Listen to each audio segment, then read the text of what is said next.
Welcome back, everyone, to Chip Stock Investor. Today, we're going to cover two smaller companies. First is a tiny chip stock company called Quantum SI, and that company has been made popular in recent weeks by Cathie. We'll discuss that company and whether or not it is a worthwhile add to your portfolio. And then another smaller caps company that is called Ambarella, which Nick has covered for many years. Then finally, we get to go to Nick's rants, and it'll be on the telecom industry today. So lots of great stuff. Stay tuned till the end. Make sure you hit the subscribe button, hit the notification bell so you don't miss a video. Contrary to what the name may imply, not a quantum computing company, but it is a chip company. And maybe let's call it a biotech company that has some proprietary semiconductor technology. Quantum I. This was made famous, as you said, Casey, by Cathie Wood. ARK Invest started investing in this during the SPAC, the procedure that took place that brought this company public in the first place a couple of years ago. We'll get to that about why this company is unique in that regard in a moment. The industry flow chart here, Quantum SI, it is a fabless chip designer. You can see that segment up here. Fabless chip designer might be like an AMD or an NVIDIA. So they actually design these chips. And then there's an actual chip fab that manufactures the wafers for them. But here's what's interesting. In addition to designing the chips, Quantum SI went out and acquired a private chip packaging company with some of the cash they got after their IPO. This is a very small, privately held chip packaging company. After they take possession of the wafers that they've had manufactured, Quantum SI actually dices them up and packages them into the devices that they have developed. So this is a fabless chip designer. It is a packaging company, so we'll include that in the chip fab segment. And then it's a tech equipment and device company. And then eventually the company also has this cloud computing software as well. So kind of a fully integrated, or at least envisioned to be eventually a fully integrated healthcare technology company. So obviously very intriguing here. We talk a lot about companies that can combine hardware and software together. This sounds cool. Casey, tell me more, since you are of the two of us here, definitely the one that has healthcare expertise. However, I am no biologist. And I honestly, looking over this technology, there's a lot I don't understand. But from what I can pinpoint, and I'll take this from this slide here that I'll show you, it points out that quantum SI technology can unlock the ability to study complex disease pathways and discover novel biomarkers. And so the way I understand this technology is that you can take a blood test and analyze it and be able to identify very specific, possibly new biomarkers or proteins in that sample. And this would be useful in developing vaccines and would definitely be useful in understanding where this disease process is coming from, how it can be prevented, and if a person already has it, how it can be treated. Really cool stuff, Casey. What's going on here, delving further into the world of biology to figure out, at this point, no longer just the human genome, but also specific proteins and the building blocks of proteins, amino acids that are at work inside of our bodies. The company thinks that they can get better real-time analysis or close to real-time analysis in the lab with this equipment that they've developed. Maybe now would be a good time to show some slides and some pictures here of the actual chips the company has developed. So it's interesting in the 10K, they reference the fact that they're using existing semiconductor technology that's out there. And that makes sense because they're a tiny company. They don't have the scale needed to go out to a chip fab partner and say, we have this completely brand new novel chip that you're going to need to develop a brand new manufacturing process for. So they're leveraging chip technology and chip manufacturing capabilities already in existence. But what's really novel here is the application of the chip technology, the ability for a semiconductor to do measurements of time. A brief bit on this, the founder and chairman, his name is Jonathan Rothberg. He's been in this industry a long time. He helped build on the work of the human genome in rapidly increasing understandings of human genetics and mapping out our DNA. He was awarded the National Medal of Technology and Innovation by President Obama in 2016 for pioneering inventions and commercialization of next-gen DNA sequencing technologies. So now going beyond just DNA sequencing to the proteome, basically mapping out the proteins that actually build this stuff. Interestingly, he also founded and owns about 6% of another new publicly traded stock called Butterfly Network. They also use chip technology to put ultrasound technology on a chip, much the same way they have done here with Quantum SI. A little bit more on that chip technology. This is a quote from Brian Reed, the head of research at QSI. This is a novel semiconductor chip. It took almost 10 years to develop. It replaces an entire biophysics lab full of optical equipment, and it essentially takes fluorescent measurements. The company has the system where you add fluorescent markers, and those fluorescent markers indicate the presence of certain proteins. And then what the chip does is it has a pixel detector that projects laser light electronically instead of optically, and it can read the time decay of that fluorescent marker. So again, I think I would just emphasize the company's novel approach here is taking existing technology that's out there and coming up with a new use case for it. In this case, for mapping out proteins, which can, as you said, Casey, can help with development of new treatments. So, Nick, is there any other technology out there like this, or does this company have competitors? Yes, absolutely. There are a lot of competitors. If it's a big pharma or biotech company, or even startups working on the same stuff, research labs around the world, you name it, there's probably a competitor working on something similar to this. We'll see, though. The company has this patent library now at this point that might offer some protections. But basically, they're trying to sell this equipment to competitors. And the reason why a competitor might want to just simply become a customer is utilizing and leveraging chip technology allows a company to do something at scale. This system, it's called Platinum, that leverages the chip technology that Quantum SI designed, is about $70,000. It fits on a researcher's desktop, and they can take a sample and have completely mapped out the proteins in that sample within a day. So there are existing technologies out there that can do this, including some cloud-based solutions that can rapidly thread through massive amounts of data involved with mapping out proteins, but it's more expensive and it takes long to get a result. That's really the compelling reason why someone might want to buy this right now, is it's far cheaper to purchase and get started. This brings up an interesting point in my mind. This company is selling this product for pretty reasonable, really, in this space. And they have a slide here with competitors. It's the cheapest and the most comprehensive testing for proteome mapping. In this slide, it makes a couple of interesting key points about the potential for this technology. It says 85% of the human proteome is currently undrugged. And so there's potential for game-changing drug development.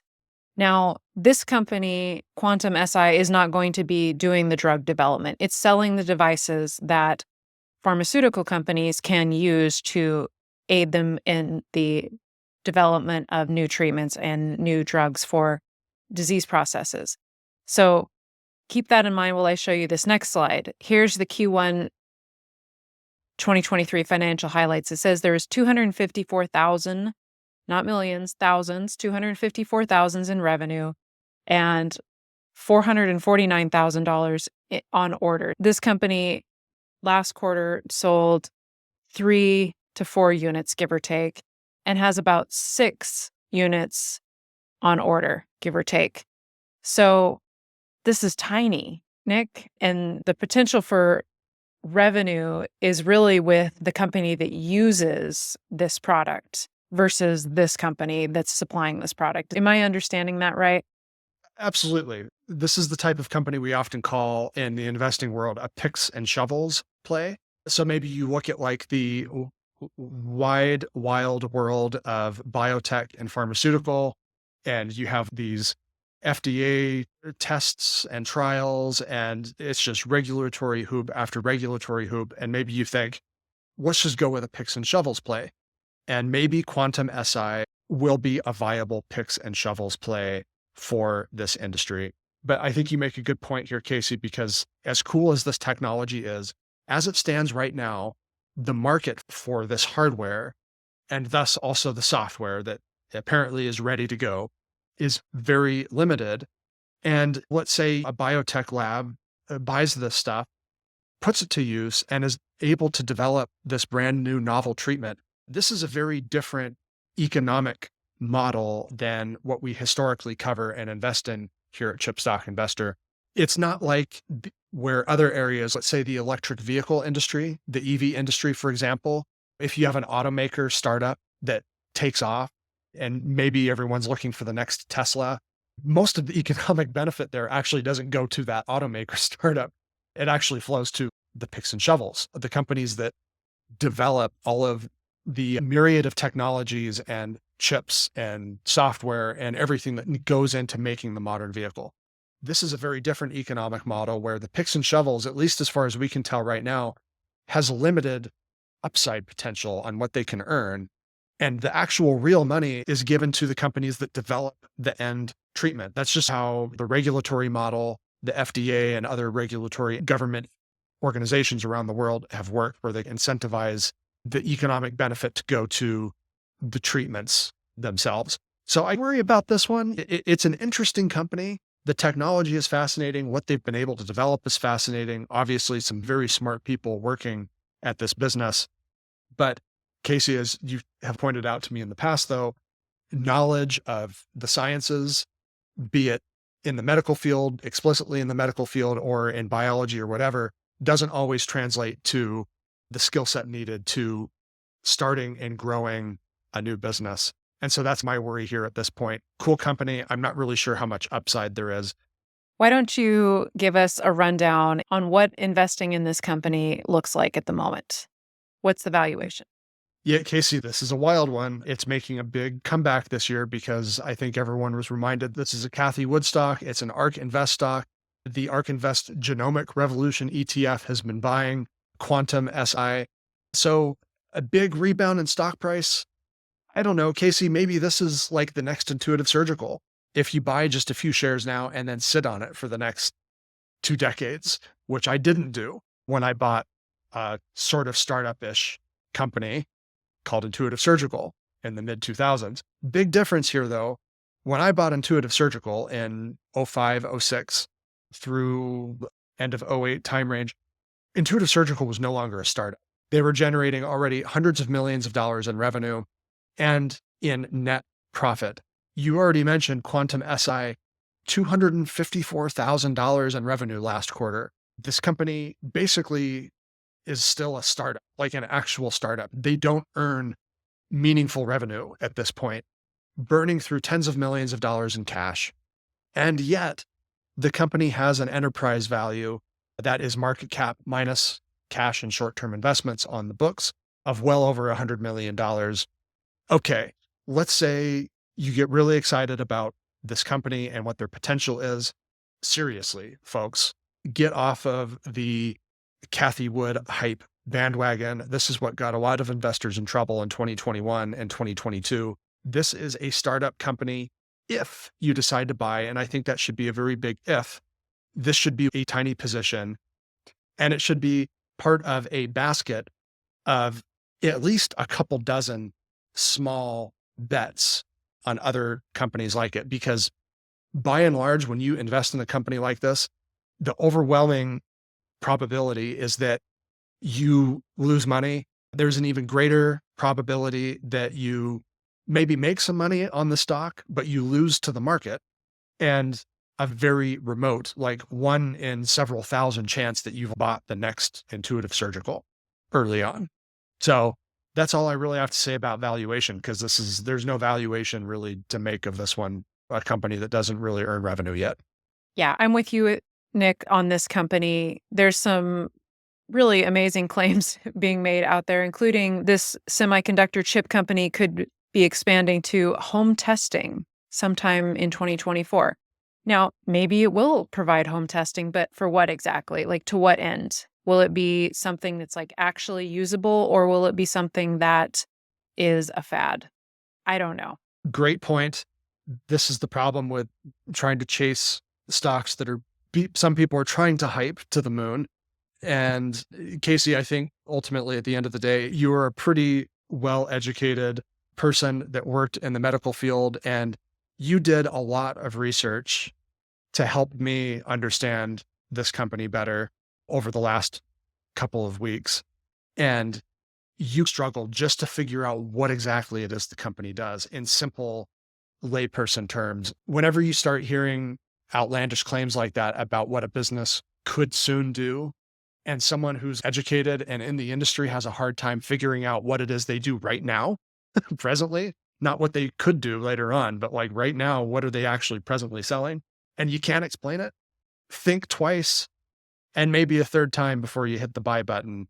And if you do, after thinking about it and reflecting on it, be cautious, folks. Be cautious. This is a weird one. I'm many years removed from my biology class, but ultimately, it sounds like really cool technology, but let's see how the application of it goes in the future. Okay, enough said about that. Now for our next company, Ambarella. Nick has an article coming up soon about this company, but we wanted to take a closer look into some of the details here. So first, we'll have Nick explain to us what exactly Ambarella does. All right, to the industry flowchart. For starters, Casey, this is a simple one. It is a fabless chip designer. So think NVIDIA, AMD, a company that designs chips, but does not manufacture them. They tap into the manufacturing capabilities of a dedicated third-party chip manufacturing foundry and concern themselves solely with actually designing the chips themselves. So this is an AI company. The last time we took a serious look at Ambarella was actually long before this channel even got started. It was in early 2022. It was becoming increasingly apparent that certain companies, especially those that are in more volatile markets like consumer markets, even some areas of the enterprise market, were beginning to deal with a coming excess of chips, too much inventory for what their customers needed. And Ambarella definitely fell into this basket. Interestingly, though, the stock has traded sideways since the first half of 2022. And so even as revenue has fallen in recent quarters, quite dramatically, more than 30% fall in revenue, there's a lot of optimism surrounding the stock. So in their latest quarter, they reported that roughly 60% of their revenues are now explicitly tied to AI versus about 45% of revenues last year being especially for AI. And then the year before that, something around 25%. So historically, this company made its name supplying video compression chips for GoPro. If you remember back in the mid 2010s, 2014, 2015, 2016, a ton of hype around GoPro and those ultra high definition action cameras. They were getting into the drone market, and Ambarella went to the moon along with GoPro on all this optimism. But remember to our Broadcom video where I explained the difference between enterprise markets and consumer markets, that was not at all a sustainable growth trend for GoPro and thus was not sustainable for Ambarella either. The company crashed and it's been spending the last few years diversifying into enterprise AI. And so today, the company markets itself as an edge AI semiconductor designer. It sounds like they did what they needed to do in diversifying, but what exactly does that mean? What are they designing for in the AI space? And you mentioned the EV market as well. Yes. So specifically, edge, and whenever you hear like edge device, basically what that means is it's a device that a consumer or a user uses. Like it's the last stop where the device actually interacts with the physical realm, or maybe I should say the world that we can see and perceive with our senses. Versus the quantum realm. Yes, exactly that. Or I was thinking maybe even just the digital realm, which is also actually, it's part of the physical world, but it's not something we can readily perceive with our senses. Or it can mean the quantum realm too. Enough nerdy stuff. What that means is this company designs semiconductors that help with the processing of specifically video. So they've taken their roots in video And they're now on their third generation CV3 chip. The CV stands for computer vision. And so these chips help when a camera takes in video or images. These chips help process what it is exactly the computer system is looking at or seeing. So, obvious end market here would be autonomous driving. The company has been working with a lot of automakers and auto suppliers and developing advanced driver assist systems. One of the very first markets that they transitioned to was actually the security camera market. A security camera, maybe it's on a car, maybe it's in a commercial building, maybe it's even the home security market. Camera sees something going on, and Ambarella's chips help classify what it is the camera is saying, and then maybe runs that data further up the chain to the processor, the main processor in the system, which makes a decision on what that data is. And industrial robotics. So maybe you have a robotic arm that utilizes a camera as it's manufacturing something on a manufacturing line. So these CV chips, they're on their third generation CV3. And when they say edge AI, that's what they're talking about. A device like a car, a camera, or a robotic arm in a manufacturing facility, for example, make use of vision and using AI to classify what that camera is capturing. So this isn't AI training like what NVIDIA does. This is actually AI inference. Am I understanding that correctly? Yes, absolutely. So, folks, if you haven't seen it yet, I had this awesome opportunity to interview Danny Shapiro at NVIDIA, the vice president of automotive at NVIDIA, where we talked about that. NVIDIA, the leader in AI training, that gets the AI system ready to go. The algorithm has been trained. That needs to happen first. And now a company like Ambarella, its chips can be actually applied in the computing system because now there's an algorithm that can actually handle the data that Ambarella's chips are processing at the edge. So this is inference, like you said, Casey. The AI system's been trained already. Now inference needs to happen where the algorithm is put to use in the real world. Okay, let's move on to financials for this company and why are we bringing this stock up now? As mentioned in that interview with Danny Shapiro at NVIDIA, it seems as a result of all of these new AI algorithms having been trained the last few years, they're now starting to come to market. We're beginning to hit an inflection point where this type of AI can actually have real world use. And so this could eventually have big benefit for Umbrella. As I mentioned already, the company's still dealing with some industry headwinds, excess inventory out there, the rebound in the China market, where a lot of Umbrella's chips go to support security cameras that utilize computer vision, the automotive market. A lot of their chips go into like the webcams that either get pre-installed or aftermarket installed on a car there. The economy not rebounding as quickly as expected this year. So we're probably looking at an expected rebound and return to growth for Umbrella in calendar year 2024. When that happens, it appears that analysts think it could be a very dramatic rebound for Umbrella.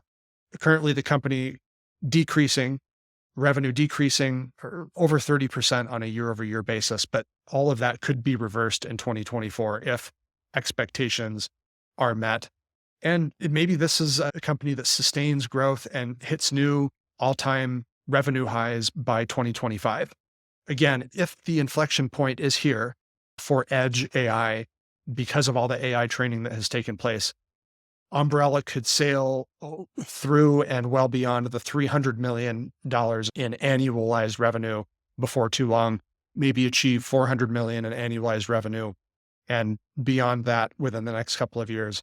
And because this is such a tiny company, market cap of just over $3 billion, as a company reaches greater scale, especially a fabless company like this that relies on a third-party foundry like TSMC, their profit margins tend to increase dramatically as they get broader adoption and greater revenue. So this is one we're, to be clear, not buying right now, but it's one that's on our watch list the second half of calendar year 2023 because we're interested to see what the company's management has to say about calendar year 2024. And if you look through the 10K form, you'll find that this company has a number of competitors, some big names here, NVIDIA, Qualcomm, Texas Instruments, NXP Semiconductors, Mobileye, These are all very well-established, large companies that are competitors of Ambarella. Yeah, competition is always something to bear in mind. And I think that's a valid thing to keep in mind with this one, Casey, because if this edge AI movement is the real deal, a lot of these very large, well-funded companies could encroach on Umberella's turf. We're pretty familiar with this company. We've been following it for many years, dating back to the time when it was a hot stock in the GoPro era. Management has not been able to layer past successes with new successes. And that's an issue. That's one of the beauties of the semiconductor industry is if you have a company that kind of gets itself well entrenched in a specific market and that market stabilizes and then they can add another layer on top of that with a new chip design, that's like the beauty of the semiconductor industry. And Ambarella has not met that criteria yet. So competitors could squash Ambarella being able to establish itself in its core market here. And that's why, okay, $3 billion. I think a lot of investors maybe don't think that's a market cap. The technical definition is up to $2 billion. But in the semiconductor industry, especially, but I think in other industries as well, I think that's an outdated definition. This is a small company, it's tiny. And so this is one that you should file away as high risk, potentially high reward. Do with that information as you will. For us, that means it's on watch right now. And if we buy it, it would be a very small position that kind of goes into our basket of more speculative bets. Time to move on to our bonus round of Nick's rants on telecom stocks. And we're talking about companies like AT&T and Verizon. Yeah, let's focus on those two. AT&T, which had a disastrous earnings report last week, the stock plummeted to new lows that haven't been seen since the 1990s. That was the big headline there. I think a lot of investors interested in maybe buying for the short term, maybe hope for a quick rebound. For you and I, Casey, we exited all telecom stocks years ago. We had a sizable position in Verizon for a number of years because it was cheap and it paid a hefty dividend, 4.5%, 5% dividend for the duration of the time that we owned it. But ultimately, we made no money on it after several years. And here's the issue and why we stress first and foremost, as outlined in our video about how our investment process works. We utilize basically a top-down model where we first want to be well acquainted with an industry, next, how the business models work within the industry, and then we get into the business itself, how they fit within the patchwork of companies within an industry, and valuation last. So here's the issue with telecoms. They are in a very difficult position because they can't scale that well. Building a telecom network is ridiculously expensive, and the capital intensity involved with that is not diminishing. We're now in the 5G era. 5G is getting deployed. Chip companies already sometimes mentioning 6G, possibly by 2030 or the early 2030s. So the expense involved with building these networks is not going to diminish. And telecom companies end up with basically a fixed payment. In return for building these increasingly expensive networks, they get fixed payments from subscribers, be it you and I as consumers or businesses, because they've been deemed a utility by governments. So they're capped in what they can charge. And ironically, what they support with these mobile networks and sometimes also actual internet service networks is they support the world's most scalable businesses.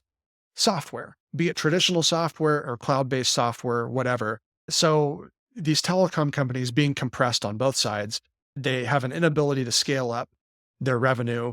You're stuck with, at best, mid-single digit revenue growth, supporting an explosion of data, infinitely scalable business models. Here's where things get even worse. I think telecom companies should have recognized this years ago and invested in the software component of their business. It's a natural fit. Instead, what AT&T and Verizon did was they invested at exactly the wrong time, media giants, media empires. And as has become very clear to, I think, everybody now, is the traditional media business is, you could almost say, dying, a very slow, painful death. So they invested at the peak, and AT&T and Verizon both had to unwind those acquisitions that they made. Verizon had acquired AOL and Yahoo and had to reverse that. AT&T had invested in Time Warner. And of course, that spun off and merged with Discovery last year. So they took on even more debt than they already had for businesses that didn't generate any return on investment for them. These things are a disaster. This is why we are, in general, not interested in telecom stocks. And if you decide to buy, I think at best, this is something that you buy for the very short term. Like you get a short term pop in the stock price because it's been sold off maybe too much, but these are not a viable long term investment at all. End of rant. That's a wrap for our coverage today. Make sure you hit the subscribe button and hit the bell so you get the notifications for each of our videos. We will see you back later this week at Chip Stock Investor.